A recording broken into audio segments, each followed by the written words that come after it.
Seguimos entonces con esta cosa. Características de los aisladores elastoméricos, ¿cierto? Aquí nos vamos a meter algunas cosas que son un poquito más técnicas que es bueno conocer, es bueno saber. Todavía no con la intención de tirarse a diseñarlos, porque eso es algo un poco más complejo, aunque no es tan complejo. Hoy día hay normas que definen bastante bien todo el detallamiento de estos aisladores. Entre paréntesis, los aisladores elastoméricos son muy altamente utilizados en puentes. Por lo tanto, la AASHTO tiene algunas normas, ¿cierto?, que son bastante detalladas en cómo deberían diseñarse este tipo de aisladores. Bien, tenemos aquí algunos ciclos de histeresis. Tenemos aquí ciclos fuerza de formación de una pareja de aisladores de bajo amortiguamiento. ¿Qué es bajo amortiguamiento? Ya aparece 7,8%, más o menos. Ahora dice de una pareja de aisladores. Ya, no es que los aisladores se tengan que usar de a dos. Lo que pasa es que la configuración de la máquina de ensayo obliga a que uno ponga los aisladores de a dos, y por eso se ensayan de a dos, por una cosa de configuración de la máquina más que cualquier otra cosa. Entonces, eso para hacer resultados de parejas de aisladores. Bien, aquí tenemos entonces cuál es el módulo, ¿cierto? El módulo de corte, más o menos, que tiene esta cosa, 8,6 kilos por centímetro cuadrado, ¿cierto?, con ese amortiguamiento. Acá tenemos una pareja de aisladores con alto amortiguamiento. ¿Qué es alto? Ya estamos llegando al 17.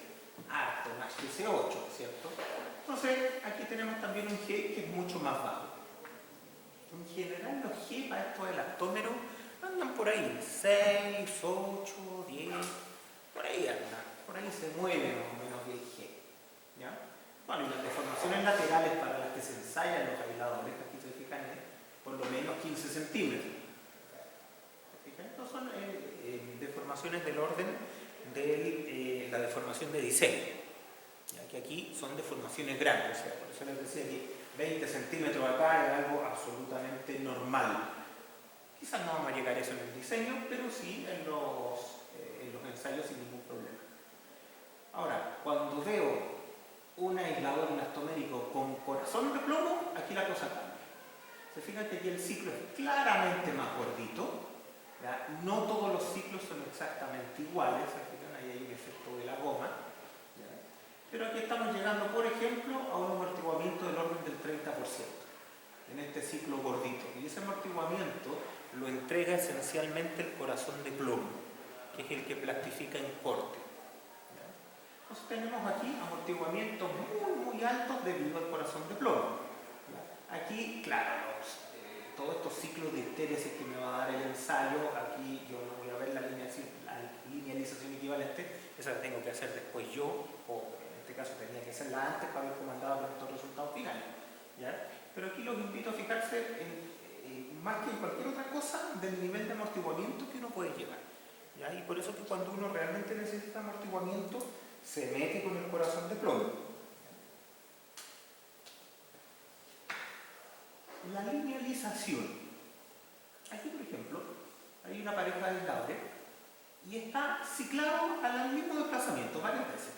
Pero si ustedes se fijan, a pesar de que está ciclado al mismo desplazamiento, hay una variación aquí, ¿cierto? Esa variación de ahí, ¿cierto?, es parte del diseño. En este caso, ¿cierto?, está diciendo que hay un K linealizado a ese desplazamiento, ¿cierto?, un K mínimo y un K máximo. ¿Ya? O sea, ya tengo una variación del K para linealizar a un puro desplazamiento. Y esto es algo súper normal. ¿Ya? En la goma esto pasa siempre, hay una variación. Ahora, estas variaciones también las podemos tener limitadas para las especificaciones, ¿cierto?, de ensayo y todo eso. Pero más que nada, lo que conviene, y eso es lo que hacen los códigos internacionales, es considerar que estas variaciones de la rigidez existen y diseñar con variaciones preestablecidas de estas rigideces. Aquí hablamos de la rigidez, pero en general cualquier tipo de diseño estructural debe estar adaptado a una banda de potenciales variaciones de los parámetros más importantes. Por ejemplo, si estoy usando interacción suelo-estructura y veo que todos los resultados son sensibles a los parámetros de interacción suelo-estructura, bueno, serán esos los que tengo que variar para ver qué tan sensibles son mis resultados a eso. ¿Ya? Eso es en todo diseño estructural. Siempre tener bandas de variación para los parámetros sensibles. Para los parámetros a los que esta cosa no es sensible, a nadie le importa. Variaciones posibles, ¿cierto? Por ejemplo, aquí lo que dice es, le propongo que usted tenga una suerte de curva nominal, pero también que tenga la posibilidad de evaluar para variaciones de esa posición nominal que usted tiene.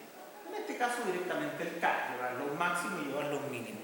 Estas variaciones no son válidas en códigos internacionales, en ASCE 41, 2013, 2020 y tanto, estamos hablando de variaciones del orden del 34%, creo recordar. Que, claro, para una rigidez es bastante, pero es bastante común también que para una variación de rigidez de ese nivel, el diseño no sea tan sensible. Y eso es bueno. ¿De qué punto de vista no sea tan sensible? De las fuerzas para las cuales yo tengo que diseñar la superestructura y la subestructura, por ejemplo. ¿Ya? Es bastante posible. Recuerden que el problema finalmente es no lineal. Por lo tanto, que yo cambie un 30% la rigidez no significa que las variaciones en esfuerzo o en desplazamiento van a ser un 30%. Comúnmente son menores a esa variación. ¿Ya? Histéresis, ¿cierto? Recuerden que nosotros tenemos que adaptar nuestra modelación y ahora estoy pensando en una constitutiva no lineal. Nosotros tenemos lo que viene de los ensayos, que es lo que vimos recién. Y después cuando metemos estas cosas al modelo y tenemos que elegir constitutiva, ojo con eso, que el objetivo siempre es tener una constitutiva que sea suficientemente buena para representar el dispositivo que yo quiero representar para esos efectos y en esos rangos. Esa cuestión es re importante. Muchas veces la gente se complica porque no hay una constitutiva suficientemente buena para todos los rangos. Y me dice, bueno, ¿y en qué rango lo vayas a usar tú? No, en un rango mucho más chico. Bueno, entonces, ¿qué te importa? Esa es una cuestión súper común en ingeniería práctica y los invito siempre a mirarlo desde ese punto de vista. Es decir, yo ataco el número que me mueve los resultados. Los números que no me mueven los resultados no me interesan. No tengo nada que estar detallando más o sacándole punta al lápiz en aquellos números que no me van a cambiar ningún resultado. No puedo hacer eso. Por ejemplo, si yo digo, oye, es que este modelo no representa la deformación de los aisladores más allá de los 30 centímetros. Perfecto. ¿Y hasta cuánto vas a trabajar tú? No, hasta los 20. Bueno, entonces te sirve. ¿Ya? Ese tipo de cosas hay que tenerlas súper claro porque cuando estamos en oficina nos empezamos a confundir mucho con eso. ¿Ya? Hay que resolver primero el problema que uno tiene. Después se pone a pensar en el hambre a nivel mundial. ¿Ya? Primero lo que uno tiene, después las generalizaciones. Típicamente uno en una oficina no va a necesitar resolver generalizaciones, va a tener que resolver un problema súper específico aplicable a un proyecto súper específico con condiciones de funcionamiento súper específicas. Y el peor negocio que uno puede hacer es tratar de generalizar todo.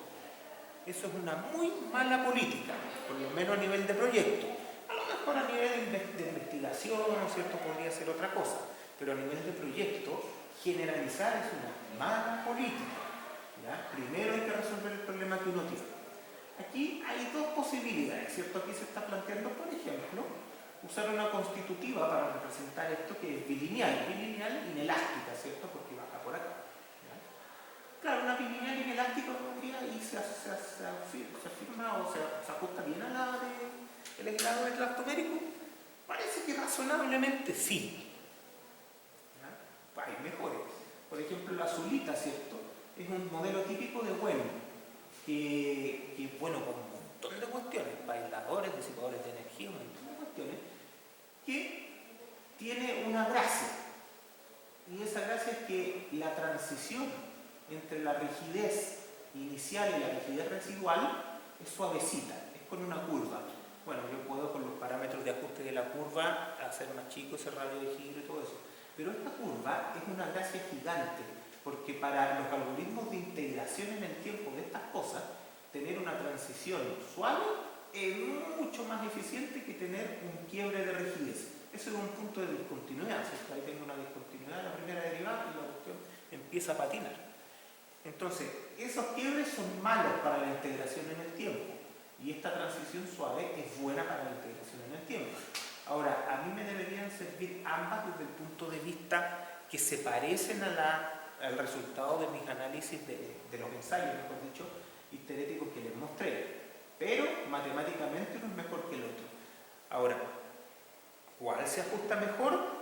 En líneas generales no va a haber una constitutiva específica. Ustedes no van a encontrar la constitutiva de pandeo en compresión de diagonales tipo XL o no, el aislador elastomérico ya lo trae el SAP. Hay un link que se llama aislador elastomérico, aislador de goma. Pero si no, uno podría usar cualquier otra cuestión también. ¿Ya? Pero la idea es usar constitutivas que a ustedes les sirvan. Por ejemplo, una buena idea sería evaluar, resolver el problema con 2 o 3 constitutivas que a ustedes les parecen que son buenas para representar ese problema y a ver qué sale. Si el resultado final es sensible a la constitutiva que yo elija, entonces tengo que tener más cuidado con eso. ¿Ya? Siempre esto funciona así. Ahora, en general, cuando uno tiene modelos tipo WEN, siempre las cosas funcionan bien. Pero es válido también hacer este análisis siempre respecto a cuál es la constitutiva de las que dispone mi software, que podrá ser cualquiera, que me funciona mejor para representar las curvas de histéresis de este dispositivo en particular que yo voy a usar. Si encuentro uno, estamos todos contentos, todo perfecto y seguimos para adelante. ¿Ya? Pero ojo con esto, esto tiene que ver con la calibración de los modelos respecto a los ensayos, ¿cierto? Y los resultados que yo quiero obtener. No es la idea que uno se cierre en el software y le crea todo lo que le dice. O sea, ya terminar creyendo de otra forma. Pero el objetivo siempre va a ser tratar de controlar un poquito los números que salen. ¿Ya? Recuerden que los software son igual que los licuados. Le sale basura, o sea, uno le mete basura, sale basura, pero licuado. La misma cuestión. Entonces, no esperen que el software resuelva problemas que ustedes tienen, sino más bien los va a moler un poquito para que ustedes puedan llegar a tomar decisiones con esa información. Más cosas. Comportamientos. Esto no lo vimos ya. ¿Lo vi en otro curso entonces? Ya estoy confundido. Ya. Bueno, el comportamiento. Cuando tenemos una pareja de aisladores ensayándose así, también nos tenemos que dar cuenta que el módulo de corte, de la goma, varía con la deformación de corte. ¿Ya? Ahora, que varíe con la deformación de corte significa que es sensible a la deformación de corte. Ahí no es lo mismo. Fíjense acá. Por ejemplo, uno dice, mira, en este rango está variando el módulo de corte, está variando entre el 7 y 12. 7 y 12 kilos por centímetro cuadrado. Pero ¿dónde voy a estar yo jugando cuando me interese evaluar? ¿Dónde van a estar mis desplazamientos de diseño? Probablemente van a estar por acá, sobre el 100% del corte. ¿Cierto? Entonces, y aquí digo, va entre 7 y 8, ya, si a lo mejor aquí yo podría así tener una variación y decir, mira, el valor del módulo de corte puede ir de 7 a 8. Ya, pero también ahí yo podría darme cuenta que quizás la variación general del 30-34% que estoy tomando por fuera ya me cubre bastante bien esta potencial variación. Entonces a lo mejor esta en específico podría decidir no tomarla porque es pequeña. El amortiguamiento, lo mismo, dice, ¿cuánto varía? Varía aquí desde el 10% hasta el 13%. Ya, pero ¿dónde voy a estar yo para mis niveles de diseño? Yo voy a estar como por acá, con deformaciones de corte sobre el 100%. Entonces en realidad puedo dejar en que tengo un amortiguamiento del 10% y sigamos para adelante y todos contentos. Entonces, claro, ¿depende de la deformación? Depende. ¿Es sensible? No necesariamente. Claro, si aquí finalmente yo tengo desplazamientos que son bastante más chicos, tendré que decir, entonces tengo más amortiguamiento. Me quedé por el lado seguro. Pero este tipo de cosas entran a jugar. O sea, si yo trato de representar todo, la variación del módulo de corte, la variación del amortiguamiento en mis modelos, los voy a complicar un montón y a lo mejor no necesariamente voy a ganar algo. O sea, variar el amortiguamiento en función de la deformación de corte probablemente no me haga ganar nada. ¿Ya? Pero me voy a complicar un montón. Entonces hay que mantenerse siempre con eso en la cabeza. ¿Qué es lo que ando buscando? Yo ando buscando, en este caso, el punto de diseño. Y los valores deberían ser buenos en el punto de diseño. En aisladores, ¿cuál es el punto de diseño? Los máximos desplazamientos.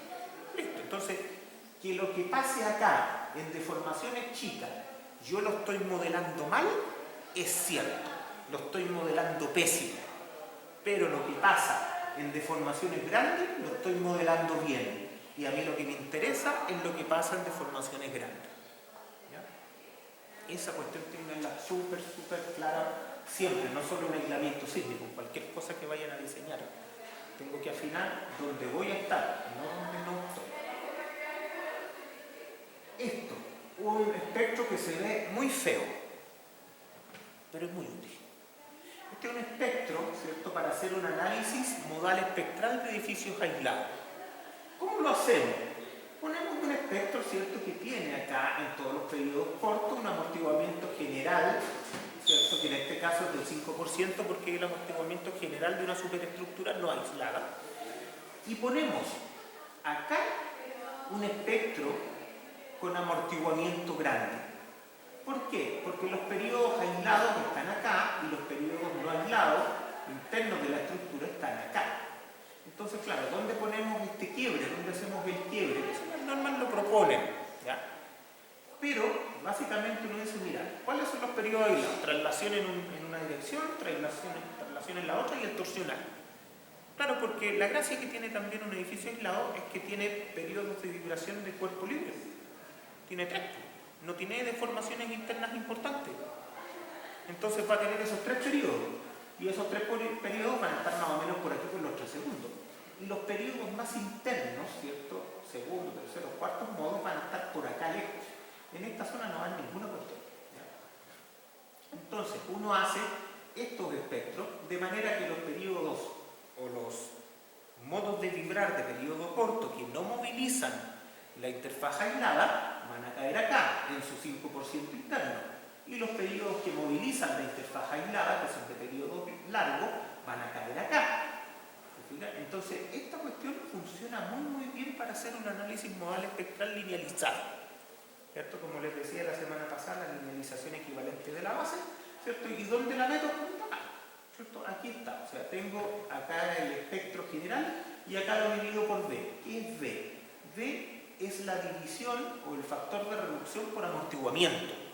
No es el R al que nosotros estamos acostumbrados, es un B, que también reduce la deformación, o por dicho la respuesta elástica, pero la reduce por amortiguamiento.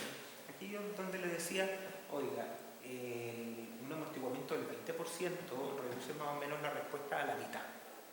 Es alto, es un montón.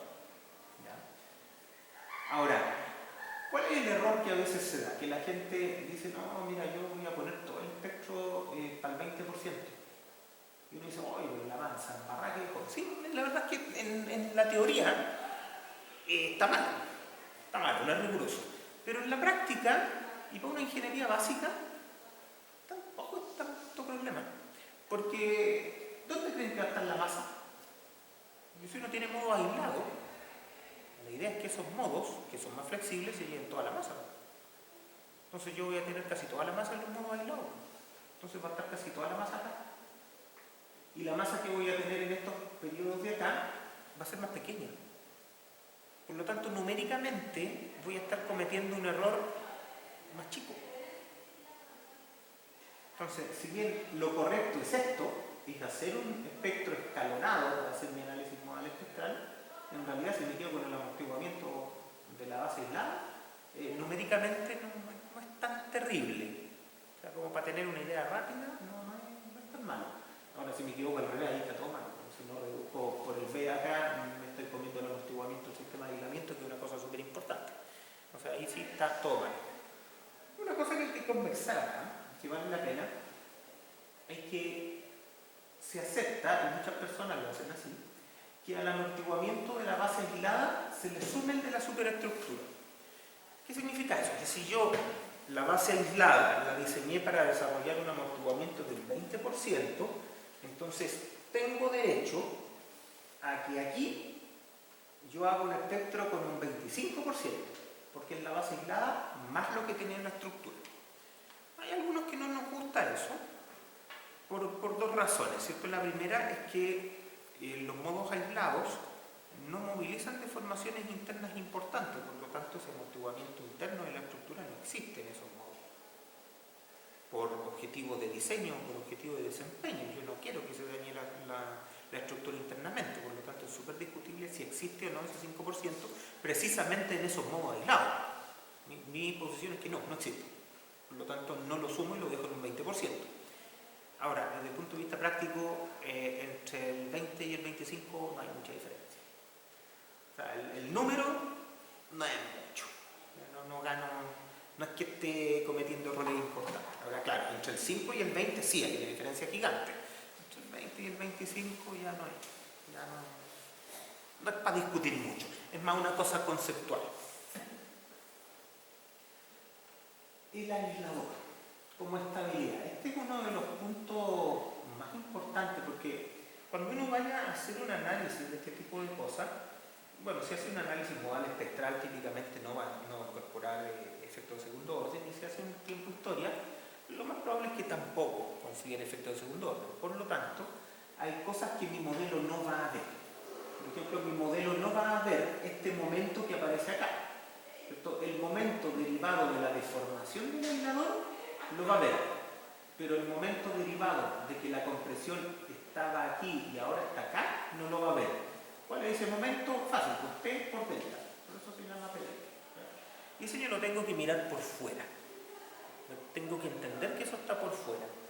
En la práctica, ¿cierto? Por lo menos a los numeritos que yo he hecho, la verdad es que ese momento tiende a ser grande, pero con lo grande que es, también la resistencia flexural del aislador es grande, y normalmente el elemento donde está apoyado el aislador también es grande, por lo tanto tiende a no cambiar el diseño. Pero no es bueno que a uno se le olvide que existe este efecto P delta. Ahora, además de ese efecto P delta, hay una cosa que a mí en lo particular me perturba mucho, y es este efecto. Veámoslo en el de acá. Ustedes tienen un aislador circular y esta cosa se empieza a deformar, ¿cierto? Durante el sismo. En realidad, lo que ustedes van teniendo es que el traslado entre el apoyo de abajo y el apoyo de arriba va disminuyendo. ¿Se fijan? El área, ¿cierto?, de compresión efectiva va disminuyendo. Eventualmente, si la deformación lateral es muy grande, esta área puede tender a cero. Y eso, por lo menos a mí, no me gusta. No me gusta porque genera problemas bien grandes. Genera, primero, problemas en la rigidez lateral de segundo orden, empieza a ser importante.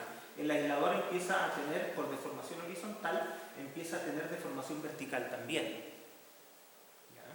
Deformación secundaria por efectos P delta. Pero una de las cosas más importantes es que uno dice, bueno, ¿y cuánto resiste la goma en compresión? En general son como 100 kilos por centímetro cuadrado, más o menos. Entonces uno, para deformaciones o para cargas de largo plazo, que son como las que están siempre, dice, oye, bueno, ¿cuánto te necesitaré de goma? Fácil, con la compresión de largo plazo, la que tiene siempre, considero que esta cuestión puede resistir admisible unos 100 kilos por centímetro cuadrado, hago la división y me salen tantos centímetros cuadrados. Bien, y con eso yo veo que el aislador funciona o no, porque tiene un área de aplastamiento que es igual al área total. Bien, pero después tengo el problema sísmico, y ahí es donde vienen las compresiones de corto plazo. Que si tengo mucho volcante, las compresiones de corto plazo pueden ser más grandes que las de largo plazo. ¿Qué va a pasar? Que además de que las compresiones en el aislador suben durante el evento sísmico, también el área de aplastamiento efectiva, por ponerle algún nombre, va a empezar a bajar. Entonces, en realidad, la carga sube y el área para resistirla baja. Y esas dos cosas no son una buena combinación. En general no se hace una verificación para esto, ¿ya? Pero yo supongo que soy medio perseguido si la hago, ¿ya? En el sentido de que uno dice, a ver, si para el corto plazo estoy aceptando 100, para el largo plazo estoy aceptando 100, a mí me gustaría aquí no pasarme en el corto plazo quizás de 200, 300 ya para ponerle. pero si estoy llegando a 500 como que no me gusta. No se han visto fallas por este efecto, pero no me tiende a gustar y por lo tanto yo controlo cuánto es el área residual que puede haber acá para el efecto sísmico. ¿Ya? No es algo que esté totalmente normado, pero yo lo controlo. No me gusta que esta área baje tanto. Números mágicos, no sé, porque esta área no vaya a ser menor que la mitad de la original, cosas de ese tipo. ¿Ya? Y para eso, claro, uno empieza a tener que controlar también el tamaño del aislador. Ahora, hay otras verificaciones que yo hago que no son totalmente normativas, que son, por ejemplo, cómo afecta la carga vertical a la rigidez lateral cuando tengo deformaciones laterales grandes. ¿Ya? Y si hay una pérdida de rigidez del orden de, no sé, un 15%, por ahí andan los números, también cambio el aislador. Porque son efectos que yo no estoy considerando de manera directa en la variación de rigidez de la que le hablé hace un rato. Entonces trato de que eso no pase. ¿Ya? Hay ecuaciones en los códigos, ¿cierto?, en los libros de investigación para conocer cómo varía la rigidez lateral y vertical a raíz de la deformación lateral y la carga, que son deformaciones laterales grandes, o sea, estamos hablando aquí de 15 o 20 centímetros. Es algo importante para el tamaño del aislador. Entonces se producen variaciones en la rigidez aparente vertical y horizontal. Entonces eso vale la pena darle una miradita. Y se nos acaban los aisladores. ¿Preguntas de los aisladores? La prueba. ¿A la prueba? No, posible bien. La prueba que nos tiramos el speech. Bien nervioso hablar de eso. Ah, la prueba es de Omniquantum. De muro. De muro y de marco. Eso. Nada. Es facilita. Si no tienen preguntas de los aisladores, entonces nos salimos de los aisladores. Esto es un barniz bastante general de lo que es el diseño sísmico con aislamiento, pero conceptualmente tiene casi todo. El resto ya es el diseño específico de un aislador. ¿Ya? Y eso queda muy fuera del alcance de este curso. ¿Ya? Pero, con lo que hemos visto aquí, ustedes deberían entender más o menos de qué se trata el problema. Que como siempre, va en la dirección de que ustedes puedan tomar decisiones de proyecto más adelante. Eso es lo que andamos buscando acá. Ahora nos vamos a pasar un ratito a los dispositivos de disipación de energía. ¿Cuál es la gran diferencia con los aisladores? Que no están en la base. Conceptualmente no tienen tantas diferencias. En la práctica sí. Porque el aislador sísmico tenía disipación de energía, tenía un 20% de amortiguamiento típicamente, por lo tanto la tenía. Aquí los disipadores de energía básicamente lo que buscan es incorporar amortiguamiento al interior de la estructura. ¿Cuál es la gran diferencia? Insisto en que no se ponen en la base, típicamente se ponen distribuidos en toda la superestructura. Claro, porque trabajan esencialmente en deformaciones de entrepiso. Mientras más grandes son las deformaciones de entrepiso, más eficiente va a ser el disipador de energía que yo ponga, que en general va a estar orientado a disminuir esas deformaciones de entrepiso a través de la incorporación de amortiguamiento.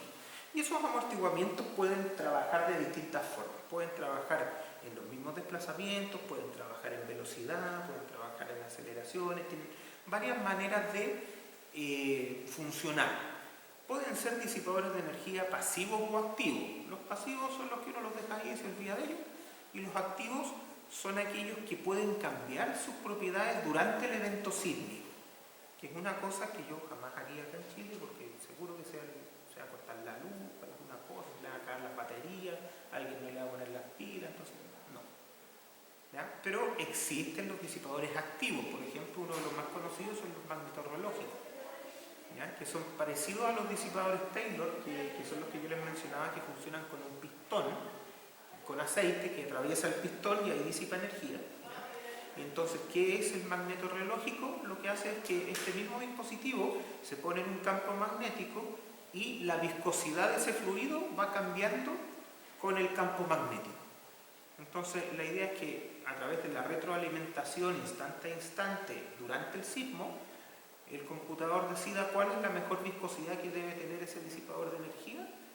cambie el campo magnético de esa forma para que funcione mejor ese disipador. La verdad es que así con palabras bonitas suena re bien, pero no funciona.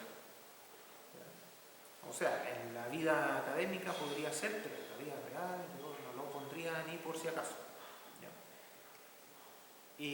Por ahora, la sugerencia es clara: use amortiguadores o disipadores de energía pasivos. ¿Ya? Y dentro de los pasivos también hay varios. O sea, aquí nosotros nos vamos a encontrar, a diferencia de los aisladores sísmicos, con dispositivos en todos los colores y en todos los sabores. La gente se levanta en la mañana y dice: hoy se me ocurrió un disipador de energía, y lo patenta, lo ensaya y lo vende. Entonces, hay cosas aquí que se van a repetir mucho, y teniendo una variedad tan grande de disipadores de energía, probablemente ustedes, al igual que yo, van a decir: sabí, hay 2 o 3 que yo los veo en la práctica y el resto son para la vitrina. Entonces, los invito a ir por ese camino. ¿Ya? Veamos, ¿qué podemos contar acá? Bueno, todas estas cosas ya las vimos, así que me las voy a saltar. Los disipadores de energía funcionan básicamente en el concepto muy parecido al aislamiento sísmico, porque lo que nosotros vamos a incorporar aquí es amortiguamiento. Listo, no hay más vuelta. El objetivo es exactamente el mismo de los otros dispositivos de protección. Por eso yo trato este tema como dispositivos de protección en general, que van en la dirección de proteger el contenido, ¿ya? De limitar el daño no estructural, esencialmente. El estructural también lo limitamos, sin ningún problema, pero estamos más orientados a la protección de contenidos. Eso es lo que nosotros andamos buscando al incorporar este tipo de cosas. ¿Ya? Con los dispositivos de disipación de energía, cada uno de los dispositivos puede proveer distintos niveles de amortiguamiento, y en general esos niveles van a depender mucho de las deformaciones laterales que pueda tener el edificio en general. ¿Ya? O sea, hay que tener harto cuidado. ¿Qué niveles de amortiguamiento podemos alcanzar? Como yo les decía, en la teoría uno puede amortiguar todo, 100%, pero en la práctica no pasa.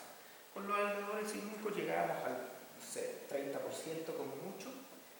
Una cosa práctica, digo yo, en teoría, insisto, puede ponerle más. Aquí también, con los disipadores de energía podríamos llegar a 30%, pero 20% es razonable, o incluso menos. Aquí en el general llegaríamos un poquito más abajo, ¿ya? Que en el aislamiento sísmico, porque aquí vamos a tener que distribuir los disipadores por todo el edificio. Y ojo, no hay una regla clara y objetiva para ver dónde pongo los disipadores. No es como el aislamiento sísmico. Aquí tengo que estudiar distintas formas para ver qué es lo que quiero controlar y de qué forma funcionan mejor. Amortiguamiento. Bueno, la linealización equivalente ustedes ya la conocen, así que no me voy a complicar mucho con esto. Lo que sí les digo es que los disipadores, cuando uno quiere hacer un análisis linealizado equivalente, no siempre va a ser tan representativo como en el caso del aislamiento, porque en el caso del aislamiento nosotros representábamos muy bien el periodo objetivo y metíamos también el amortiguamiento en el espectro. Entonces era como facilito.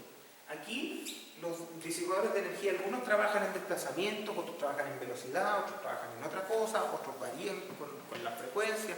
Entonces tienen tantas variaciones que las linealizaciones a veces son complejas. Ahora, por lo general, lo que uno busca en un disipador de energía no es que corrija periodo, no es que corrija rigidez. En la práctica es imposible que no la corrija, pero no es lo que uno busca. Lo que uno busca es que entregue amortiguamiento, no rigidez. Ahora, ambas cosas funcionan, porque si yo lo que busco es que el edificio tenga menores deformaciones laterales de entrepiso, bueno, si le doy más rigidez va a tener menores deformaciones laterales de entrepiso, eso es obvio que funciona igual, ¿ya? Pero hay que mirarlo con mucha delicadeza, porque a veces yo puedo confundir qué es lo que me está aportando el disipador, y eso a veces pasa.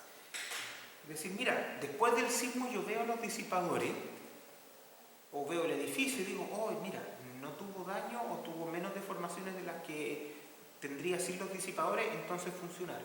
Sí, pero funcionaron porque dieron un poco más de rigidez o funcionaron porque dieron amortiguamiento. A veces no es tan claro, lo vamos a conversar más adelante.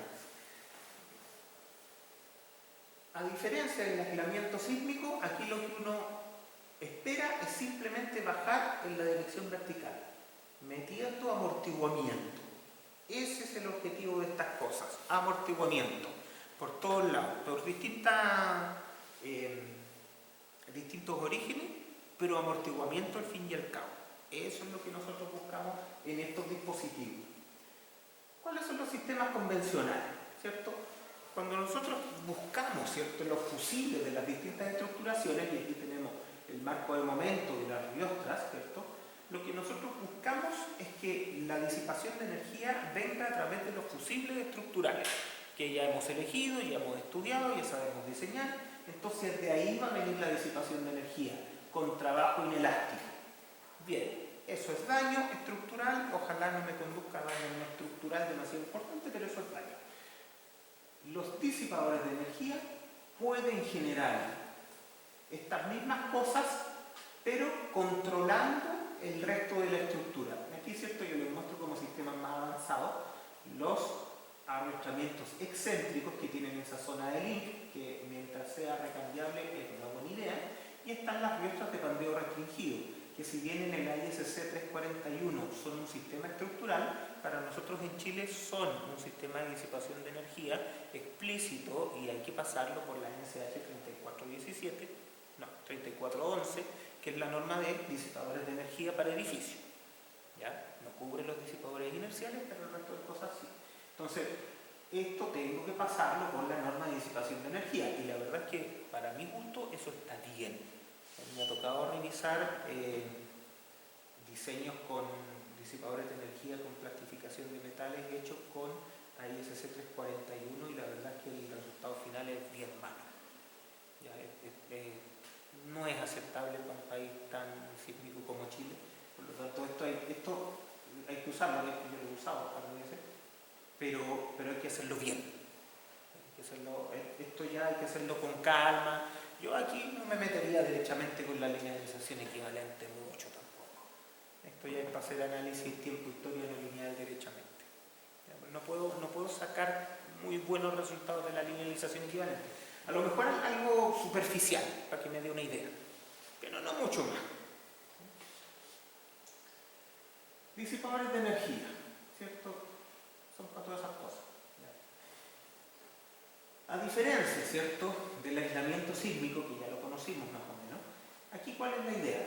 La base sigue recibiendo el input del sismo sin ningún cambio, pero yo voy a distribuir al interior del edificio este tipo de dispositivos que van a intentar sacar la energía que ya entró. En el caso del aislamiento, la verdad es que la energía no entraba al sistema, ¿ya? Pero en el caso de los disipadores de energía sí, la energía entra al sistema y tratan de disiparla en cada uno de esos dispositivos. Como son dispositivos específicamente diseñados para eliminar toda esta energía, lo que se entiende es que entonces el resto de los elementos estructurales, entre ellos, no tendrían que disiparla a través de daño, porque la energía es una sola. O sea, se disipa por este sistema o se disipa por el otro lado. Entonces, si se disipa por el lado del sistema de protección, no tendría daño en el resto de las cosas, que es lo que ando buscando. Ahora, a diferencia de los aisladores sísmicos, estos disipadores de energía, muchos de ellos sí funcionan como fusibles estructurales y habría que cambiarlos después del evento sísmico. No todos, pero varios. Por ejemplo, los de plastificación de metales, ¿cierto? Van a fluir durante el sismo, por lo tanto, después del sismo yo tengo que ir a mirar a ver si fallaron, si se cortaron, si pasó algo. Posiblemente puedo llegar a un criterio intermedio, es decir, mira, trabajaron, pero no fallaron. ¿Cuál es la deformación residual que tienen? ¿Es aceptable o no es aceptable? Si no es aceptable, tendré que cambiarlo, pero si la deformación residual es aceptable, a lo mejor los puedo dejar ahí y me sirven para otro sismo. ¿Ya? Pero en principio, estos sí van a trabajar de manera inelástica durante el sismo y en ese sentido sí pudiera ser necesario cambiarlo después del evento. ¿Ya? Entonces, cuidado con eso. Esa es una gran diferencia con los aisladores sísmicos, que no están en general pensados para que se cambien después del evento sísmico. Dinámica del problema. Esta es una dinámica un poco molesta, Porque claro, nosotros estamos acostumbrados al oscilador de un grado de libertad, ¿cierto? Que tiene su equilibrio en esta ecuación que todos conocemos, que es la masa por la aceleración, o por la aceleración, esa es la aceleración relativa. Tiene una matriz C, ¿cierto?, de amortiguamiento que trabaja en la velocidad relativa, y tiene aquí fuerzas. Y aquí las fuerzas las dividimos en dos. Algunas son las fuerzas elásticas, que es el K por la deformación relativa, y estas van a ser las fuerzas inelásticas. Y ahora todo eso es lo que tiene que equilibrar el input externo. Estas fuerzas inelásticas son las que vienen del sistema de disipación de energía. ¿Ya? Aquí meto esta cuestión. Y claro, mientras más grande sea este término, más chicos van a ser los demás. Con lo que yo voy a estar bastante contento. ¿Ya? Entonces, ojo, aquí es donde se me mete el disipador de energía. Claro, y esto siempre es altamente no lineal, por lo tanto es complejo hacer linealización equivalente acá, salvo para algunos tipos específicos de disipadores de energía que a lo mejor puedo hacer un par de análisis simplificados antes de tirarme a hacer algo complejo. ¿Ya? Pero la dinámica aquí cambia. La incorporación de este elemento hace que todo cambie. Las constitutivas de estos elementos pueden ser muy simples, como las constitutivas bilineales o las de Wen, o pueden ser muy complejas. Y aquí hay constitutivas de disipadores de energía que son súper complejas. ¿Ya? Y que no siempre todos los software tienen herramientas para poder modelar. Ahora, en la práctica, uno usa elementos primero que estén más o menos validados, que se hayan usado antes. No se trata de meter en cuestiones complicadas, por lo tanto, para un disipador de energía práctico van a encontrar constitutivas en los software normales para poder incorporarlos en un diseño. Eso sí está bien resuelto. Ahora, ojo, que cuando tenemos esto, tenemos que aparecen fuerzas inelásticas acá del amortiguamiento de los disipadores, pero tampoco vamos a despreciar esto que aparece acá, que es el amortiguamiento elástico equivalente, ¿cierto? El 5%. Aquí lo que uno espera es que este amortiguamiento empiece a ser pequeño comparado con esto, porque yo lo que quiero es sacar la energía por los disipadores de energía, no la quiero sacar por el amortiguamiento equivalente. Y aquí es donde tenemos varios problemas. Cuando nosotros hacemos la integración en el tiempo, estamos acostumbrados, ¿cierto?, cuando no usamos disipadores de energía, a tirarle un 5% a la superestructura así gratuitamente, se lo damos, se lo regalamos. Bien, pero cuando nosotros tenemos un amortiguamiento que va a venir de los disipadores de energía, entonces ese otro 5% repartido empieza a ser súper discutible. De hecho, el objetivo mismo de la incorporación de los dispositivos es que el daño de todo lo demás se anule y las deformaciones se achiquen. Por lo tanto, el objetivo mismo del diseño también es que esa C deje de existir. Eso está dentro del diseño. Entonces, claro, ponerle un 5%, además a eso, empieza a ser una cosa súper tirada de la mecha. Ahora, claro, uno de todas maneras necesita poner esto por integración numérica. ¿Qué es lo que normalmente permiten las normas? Permiten que este C, que es un amortiguamiento coso equivalente que uno le pone a los modos de Libra, llegue sin problema a un 2%, 3%. Eso permite. Yo en general trato de integrar con eso al 1%. Si le pone 0, se le cae el algoritmo de integración. Pero si le pone un 1%, es bastante bueno porque de esa manera usted va a exigir más a su sistema de disipadores de energía. Ahora, yo les propongo, cuando ustedes hagan esto en la vida real, bueno, todos están haciendo magíster, así que deben entender este idioma. Cuando ustedes hagan esto, la idea es siempre tener cuidado con el upper bound y lower bound. Siempre. Entonces, si yo les digo, claro, ustedes le ponen un 1% y eso es muy bueno porque va a exigir más el sistema de disipadores de energía. Ya, pero eso tiene un problema. Y es que cuando usted tiene disipadores de energía más exigidos, con deformaciones más grandes, son más eficientes. Entonces usted también podría estar pecando por hacer más eficiente el sistema. Entonces, ¿qué es lo que tengo que hacer? Bueno, tengo que integrarlo al 1% y también tengo que integrarlo al 3%. Porque el 3% claro, el C me va a llevar más energía, pero el sistema de disipación de energía va a ser menos eficiente. Entonces voy a tener más o menos las dos cosas para ver, para validar mi diseño en los dos extremos que sean suficientemente buenos. ¿Ya? Entonces cuidado con esas cosas, estos ya son detallitos, pero conviene tenerlos en la mesa. A veces la matemática aquí me falla, ¿ya? Pero ojo, les insisto, salvo casos extraños, los disipadores de energía y los amortiguadores y los aisladores sísmicos también, cuando los desplazamientos tienden a crecer, tienden a hacerse más eficientes. ¿Ya? Es una cosa bastante común. Seguro que por ahí hay excepciones en que mientras más se desplazan son menos eficientes, sí, también. ¿Ya? Pero no es raro para nada esto que les estoy contando. Una curva, ¿cierto? Esta es una curva de energía de una estructura convencional. Son las típicas curvas de energía que todos hemos visto en dinámica. Entonces, tenemos acá la curva negra, que es la curva de energía del input. Tenemos esta curva rosadita, que es la energía disipada, que la idea es que llegue a la curva de input, porque si no esta cosa se queda moviendo eternamente, y eso no es verdad. Pero ¿qué cosas vemos aquí que nos interesan a veces? La energía elástica y la energía cinética. Esas son energías restitutivas, ¿cierto? Cuando la cosa va con alta velocidad a un lado, ¿cierto? Cuando tiene máxima velocidad, tiene desplazamiento cero en general, o muy bajo. Entonces no tengo energía elástica.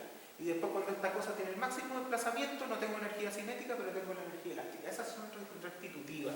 Entonces la cinética y la elástica como que no me interesan para este asunto de la disipación de energía, porque van igual. Además se compensan. Pero las que sí me interesan son las energías que están relacionadas a los términos de disipación. En este caso el C, ¿cierto? El amortiguamiento viscoso equivalente es el que va disipando acá. Y se fijan, aquí uno dirá, oye, pero ese 5% es re poco. Es lo que usted quiera, pero ese 5% es el encargado de disipar toda la energía. Porque es el único término disipativo, no hay otro. Entonces, por muy chico que usted lo vea, dése cuenta que ese es el término que en ausencia de disipación de energía específica, de dispositivo específico, es el que se va a comer toda la energía del evento sísmico. Entonces hay que tener harto cuidado con ese elemento. ¿Ya? Esto es una estructura convencional. Cuando me paso a una estructura con disipadores de energía, ¿cierto? Aquí, por ejemplo, tengo disipadores friccionales. ¿Ya? Entonces, ¿qué aparece? La cinética, el elástica, que no me interesa. Energía disipada, esta disipada es por el C, por el amortiguamiento viscoso equivalente, que está de acá. Y esta es por fricción, que está acá. Los disipadores friccionales, que están metidos al interior del edificio. Entonces, esto es lo que a uno le gustaría. Decir, oye, ¿sabes qué? Ahora tengo dos elementos disipadores, tengo dos términos disipativos en la ecuación. Uno es la disipación viscosa equivalente, que está acá abajo, y la otra es la disipación de mi sistema de disipación de energía. Y lo que uno querría es que esta cuestión funcione así como lo estoy mostrando acá.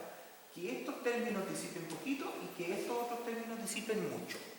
Pero esto tampoco es tan común.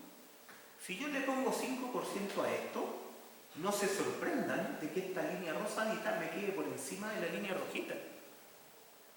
Porque 5% es mucho. Es una barbaridad. No es para nada raro que un disipador muy eficiente compita bastante de tú a tú con un 5% de amortiguamiento viscoso equivalente. ¿Ya? Entonces, claro, esto es lo que a mí me gustaría, porque aquí estoy diciendo, mira, le estoy dando toda la pega al sistema de disipación de energía. Esto es lo que yo quiero. Entonces, esto es lo que me podría salir integrando al 1% del amortiguamiento viscoso equivalente y dejándole toda la otra pega a esto, ¿cierto? Con las constitutivas no lineales que corresponden. Pero si yo le pongo un 5%, no se sorprendan que esto llegue al mismo nivel que esto, o capaz que el rojo quede por debajo del rosadito. Eso pasa. Y a mí me ha tocado ver proyectos en que se ha hecho así, y la verdad es que eso tiene una soberana barbaridad, porque le estoy dando un protagonismo primordial a un amortiguamiento viscoso equivalente que ya no quiero que se active. Es una cosa muy rara. Ahí es donde les digo que hay que tener cuidado y hay que tener un poquito más de experiencia, porque la matemática va a salir del software. No me voy a complicar. Pero si yo no me doy cuenta cuando reviso estas cosas, qué es lo que se está llevando la energía, puedo dejar una embarrada gigante. ¿Ya? Entonces, ojo, esta es lo que yo quisiera que pasara, pero no siempre pasa. Tengo que jugar con los parámetros para poder llegar a este tipo de exigencias. ¿Sí? La rosada es la disipación viscosa equivalente y la roja, Sí. ¿cómo se llama? Ahí dice fricción, que son disipadores friccionarios. Que todavía no se los muestro, pero son friccionarios. ¿Ya? O de cualquiera, si da lo mismo. Pero esos son el sistema de disipación de energía específico que se ha incorporado para que la estructura pueda quedar carente de daño. Esa es la parte importante. Sistemas de protección. ¿Cuántos hay? Bueno, vale. Están los sistemas activos, semiactivos y pasivos. ¿Cuál es lo que más importa? Los pasivos. Pensando en aplicaciones prácticas. Los activos son los que ya les había dicho, que estos son los que cambian sus propiedades durante el evento sísmico dependiendo de alguna cosa. Yo creo que están bien para investigación, pero en estos momentos yo les recomendaría que no se metan en estos. ¿Ya? Quizás en su tesis, si están aburridos, pero no en la vida real. ¿Ya? Sistema semiactivo, bueno, están entre los dos, pues, ¿no? que no vamos a complicar. ¿Ya? Pero son los pasivos los que realmente se aplican, los que, no voy a decir los que funcionan, porque esto tiene acto de que a veces sí, a veces no, pero en realidad son los que usamos. ¿Ya? Eso. ¿Qué tipo de dispositivos pasivos tenemos? ¿Cierto? Aquí hay dispositivos de disipación de energía. Tenemos histeréticos, con diferencia los que más usamos. Histeréticos, que trabajan en desplazamiento. Después, viscosos o viscoelásticos, que trabajan en velocidad. Se usan los dispositivos tipo Taylor, los del pistón que les decía, vamos a ver un bonito más adelante. ¿Ya? Y materiales viscoelásticos también. O sea, los viscosos son los que trabajan con un fluido, con un aceite. ¿Ya? Los viscoelásticos trabajan con unos materiales viscoelásticos, que son como unos plásticos. Unos plásticos y gomas que tienen constitutivas inelásticas. O sea, parecido a la goma de los aisladores. Entonces, cuando uno la estira por un lado, tiene una curva, cuando la devuelve tiene otra y queda un área adentro y con eso disipa energía. Entonces, básicamente ese tipo de materiales. También se ocupa. ¿Ya? Y los AMS, inerciales, que los vamos a dejar fuera. ¿Ya? Mientras tanto. Después los vamos a pelar, pero los vamos a dejar fuera. ¿Ya? La primera clase yo les di varias aprensiones respecto a estos sistemas de disipación de energía. Los péndulos vienen haciendo eso, ¿no? Estos son, claro, son los AMS, los amortiguadores de masa sintonizada. Está en la Cámara Chilena de la Construcción, la ola roja, esos son los amortiguadores de masa sintonizada, que tienen la gran gracia que son baratos, pero hay todos especialistas que no les gustan porque dicen que no son. Eso es lo que hablaba usted, que hay gente que le gustan las piscinas en el último piso, así como para disipar energía. Sí. ¿Estarían dentro de eso? Estarían dentro de eso, absolutamente. Son todos los dispositivos que tratan de sintonizarse con el edificio para controlar un modo en particular. ¿Ya? Y se han estudiado mucho.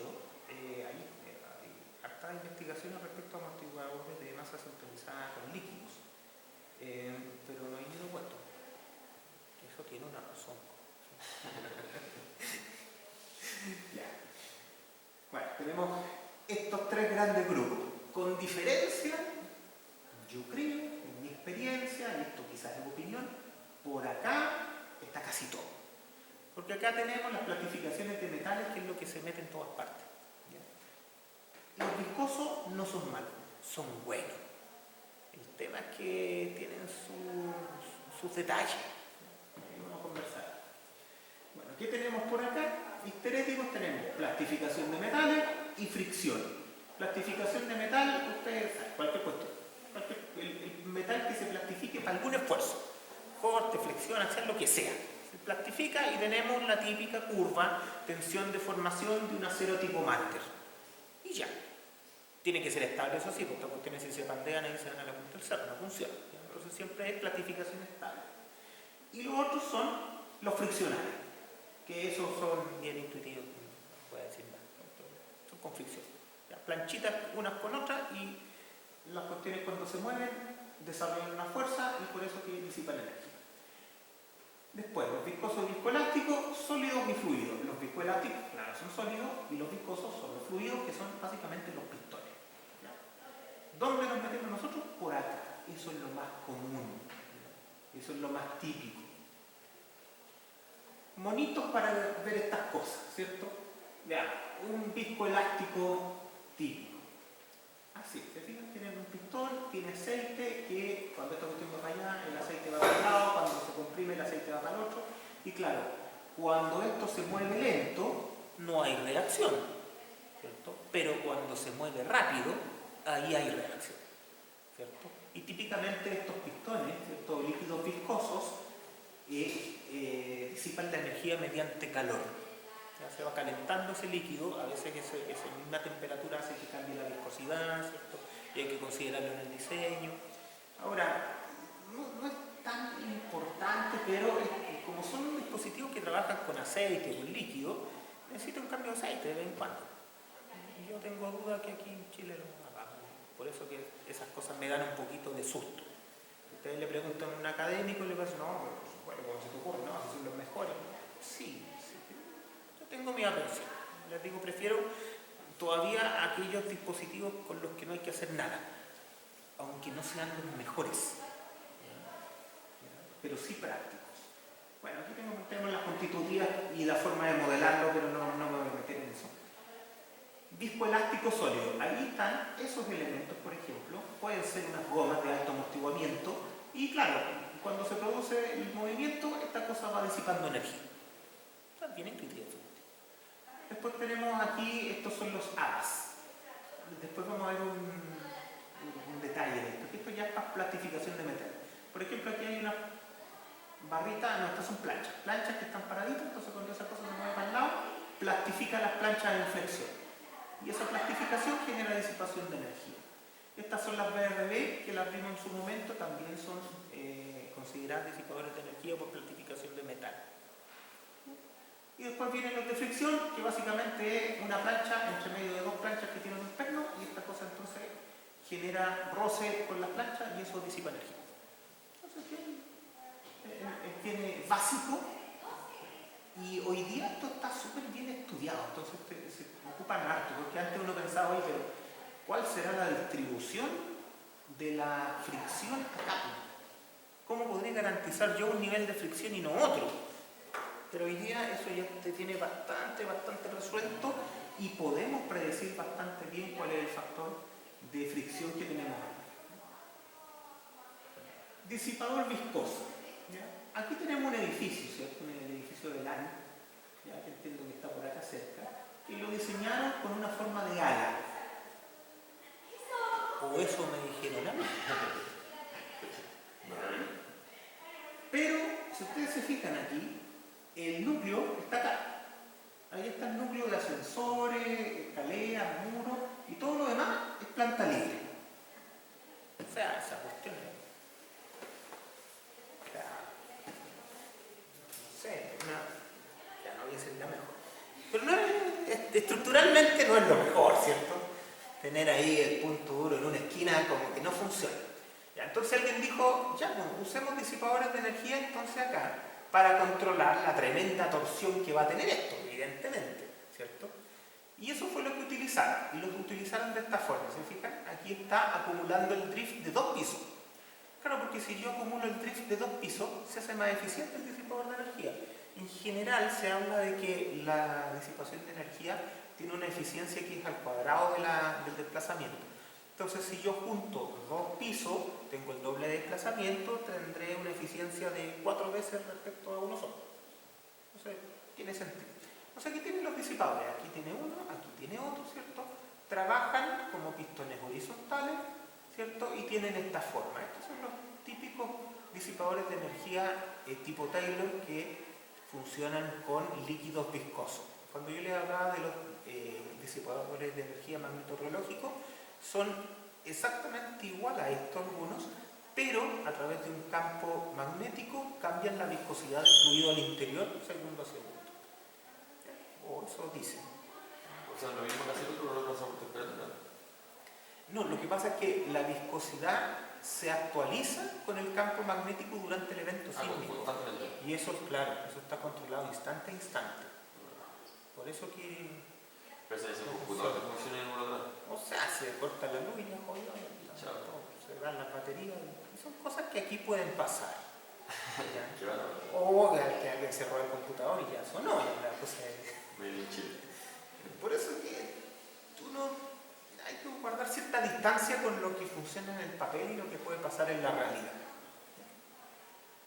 Entonces, claro, alguien dirá, oye, y funcionó súper bien, funciona súper bien. Pero también hay que caer la pregunta, digamos, oye, ¿y cuál era la diferencia entre esto y poner una diagonal directamente? Porque la parte amarilla está apoyada en el suelo, sí. No, estos son los disipadores Sí. y estos se apoyan en la columna y acá abajo trae otra vez para abajo. Pero eso, Aquí, ojo, la B no es arrastramiento. no, está apoyado en ahora. La B es simplemente para llevar el desplazamiento entre pisos de 2 pisos hasta el punto en que el disipador lo va a hacer trabajar. ¿Ya? Esto no es un chevron ni nada de eso. ¿Ya? Es una tremenda diferencia. Por eso la parte amarilla no está apoyada en la losa. Ahí no entendí. No, la parte amarilla apoyada en la losa. No. Ya, perfecto. No. Entonces, claro, aquí uno dice, ok, y esto comparado con unas diagonales normales, ¿cómo anda? No tenemos eso. Y por eso que les hago el comentario. O sea, si yo tuviera las diagonales y viéramos el comparativo y dijéramos, mira, sabéis que en realidad esta cuestión funcionó perfecto, funciona mucho mejor que las diagonales, estamos listos. Pero si yo no tengo la solución convencional como línea base para poder hacer la comparación, empiezan a quedar dudas de si estos proyectos en realidad se ponen por choreza o se pone porque era necesario y aportaba suficiente en este caso. ¿Ya? Esas partes hay que mirar. Yo siempre les sugiero que los miren. ¿Ya? ¿Cómo es el disipador en particular? Aquí. Ahí está, tiene lleno de hoyitos, esa parte, por ahí pasa el aceite, ¿cierto? Y con eso va a tener esta cosa su generación de la reacción. Trabajan en velocidad, por lo tanto la integración en el tiempo también es un poquito más pesada. Pero los software hoy día no tienen ningún problema con eso. Aquí tenemos esto.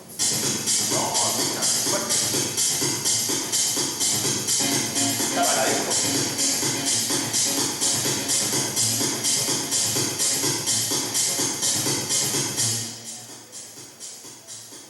Me lo robé en internet nomás, pero la idea es que aquí hay unas cruces disipadoras que en algún momento se va a acercar para él. Son muy parecidos a los otros que vimos. Entonces, ¿cómo trabajan? De esa manera. Siempre disipando energía por desplazamiento o por velocidad, ¿cierto? La idea es que esto genere cargas y esas cargas vayan generando amortiguamiento. Ahora, nuevamente la pregunta es la misma. ¿Comparamos esto con diagonales normales? Hay que tener esa comparación para saber cuánto es lo que están aportando. En general estos dispositivos, yo les digo, son buenos, funcionan, pero tengo que tener una cuantificación un poquito más objetiva de cuánto es lo que me están aportando. Ya eso hay que tenerlo en la mesa, porque si no se puede quizás estar endiosando demasiado. ¿Ya? Dispositivos de AMS, ¿cierto? Amortiguadores de masa sintonizada, hay varios de este tipo. Aquí lo que me interesa es poder sintonizar. ¿Ya? Yo tengo que poder medir los periodos de la estructura para poder sintonizar. No los puedo predecir en un análisis elástico de oficina, aunque puedo andar en un rango bastante bueno. Entonces siempre estas cosas tienen algún sistema para poder predecir. En este caso, por ejemplo, tienen aquí una masa bien grande y que está encima de aisladores elastoméricos. Claro, ¿cuál es la idea? Los aisladores le dan la rigidez lateral y a su vez también disipan energía. Todos estos AMS tienen que tener un disipador de energía asociado, porque si no, le sacan la energía de la estructura y se la devuelven después. No, tienen que sacarla, disiparla. ¿Ya? Entonces siempre tienen que tener asociado un disipador de energía. Entonces, ¿cómo se varía la frecuencia acá? Fácil, porque en estos cajones de hormigón se van echando piedras o cosas de ese tipo y se les saca o se les pone masa y con eso se calibra el periodo. Pues no se puede variar la rigidez, se calibra el periodo con eso. ¿Ya? En general estos amortiguadores, ¿cierto?, se pueden usar no solo de a uno, cada uno de estos amortiguadores pues, puede controlar un periodo en particular. En general uno trata de controlar el primer modo porque es el que más desplazamiento genera, pero se podría controlar el modo torsional, el segundo modo, todas esas cosas se pueden. También dependiendo en la dirección que uno esté trabajando. Puede tener unos AMS sintonizados para una dirección y otros para otra dirección. ¿Ya? Entonces, todas estas cosas son absolutamente analizables. Veamos aquí otro monito. ¿Ya? Ahí hay unos AMS.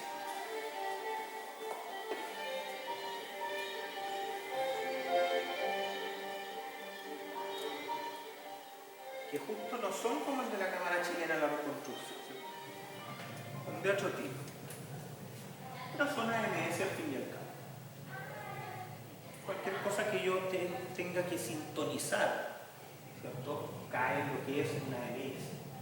¿Se fijan? Ahí hay un edificio con dos AMS. Entonces ese edificio puede controlar dos modos.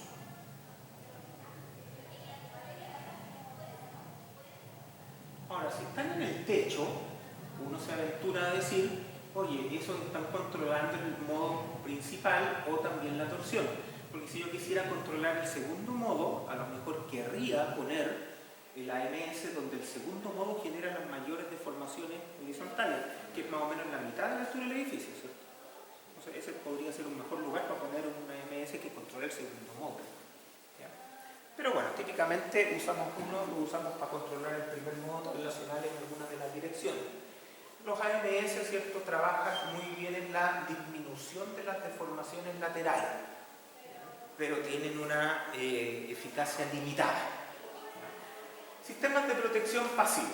Aquí están, por ejemplo, los alas. ¿Ya? Que ahí están las plaquitas, esta es la forma de la plaquita, entonces se agarran arriba y se agarran abajo, ¿cierto? Aquí hay unas diagonales que parecen chevrón, pero no son chevrón, y entonces aquí esta cosa se mueve para los lados, y al moverse para los lados se plastifica abajo y arriba en flexión esta plancha.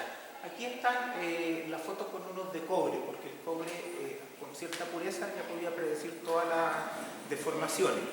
¿Ya? Ahora, el problema que tienen estas cosas es que no funcionan. ¿Ya? ¿Por qué les voy a mentir? Pues al final, estas cosas, claro, arriba se mueven por un lado, abajo para el otro. ¿Qué pasaba? Que se generaba una tracción. Entonces esta cuestión se trancaba. Y eso se ve en la práctica, no se ve en este tipo de cosas. Después inventaron los TADAS, que son los mismos HADAS pero con forma de triángulo. Estos sí funcionan, porque estos no se trancan. ¿Ya? Entonces estos sí funcionan. Ahora, nuevamente yo les diré, uno de lejos va a ver que aquí hay un chevrón. Si comparo lo que hace el HADAS o el TADAS con un chevrón normal, ¿qué será mejor? Hay que mirar, no es tan claro. Veamos esto.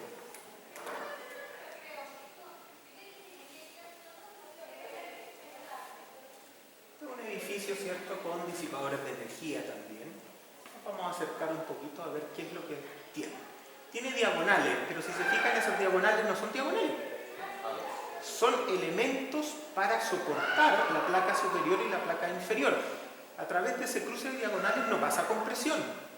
¿Ya? Simplemente están para soportar los elementos HADAS que se están usando ahí y acumular deformaciones de varios pisos. Aquí, por ejemplo, la cruz completa tiene como 3 pisos.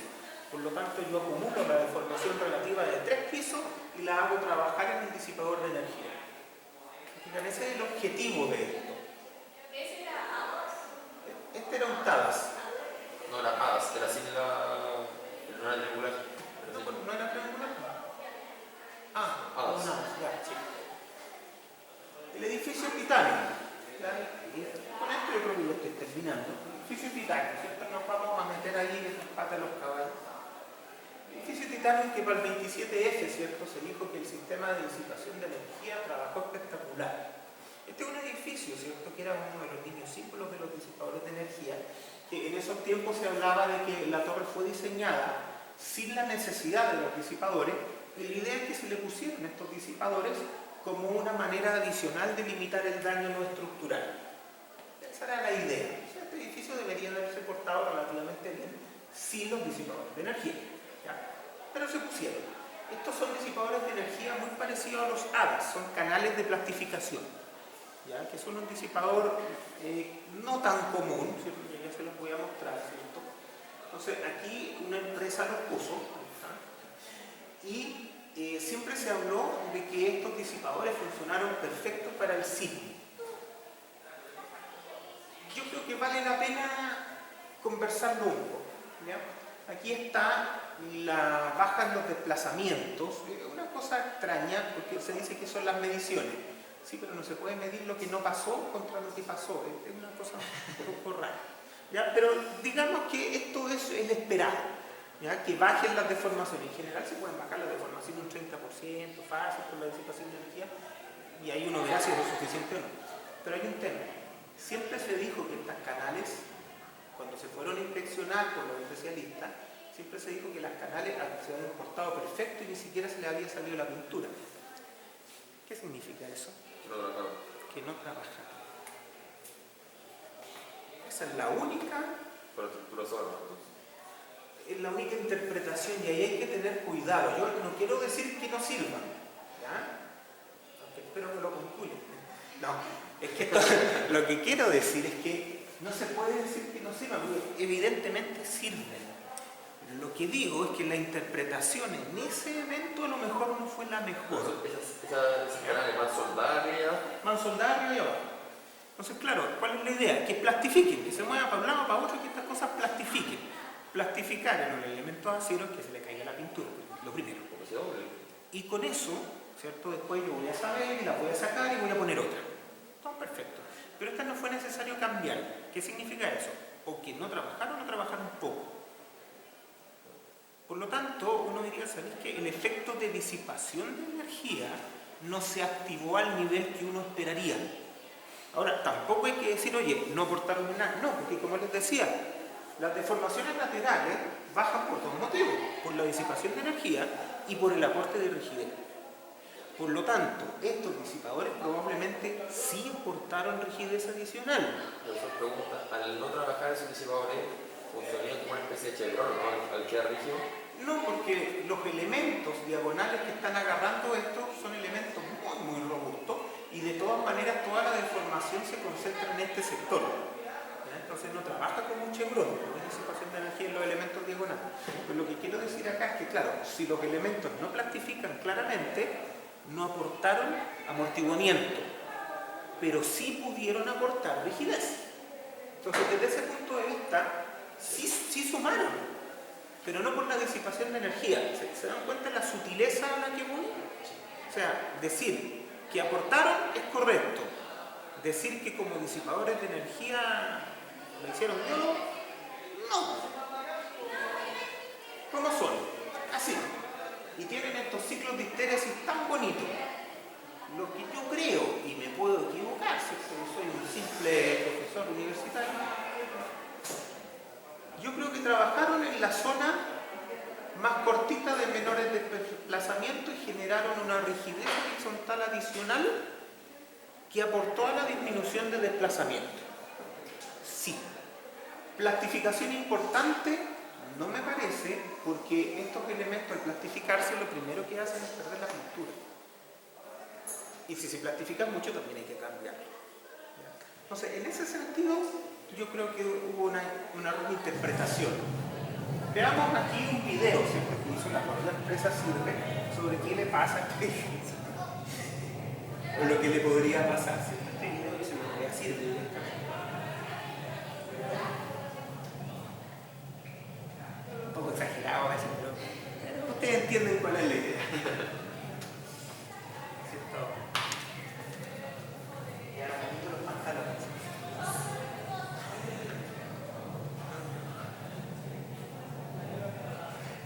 Bueno, lo que sí uno espera al incorporar disipación de energía es que las deformaciones laterales bajen y que también se eliminen más pronto, o sea, el decaimiento logarítmico se puede hacer más fuerte, por lo tanto el edificio se queda quieto antes. ¿Cómo funcionan? Así, como están puestos ahí. Importante esto que les digo, que esas diagonales no son diagonales, sino que son soportes de los disipadores de energía. Distinto, no pasa compresión vertical por ahí. Entonces esa es la forma de trabajar, ¿se fijan? Para los lados. Entonces claro, para una deformación lateral relativamente acotada, el disipador trabaja elástico. Para deformaciones más grandes trabaja inelástico y da más amortiguamiento. Pero tiene dos partes, tiene rigidez y tiene amortiguamiento. Y en este caso, por la forma de las canales, me parece que el rango que entrega rigidez es bastante grande.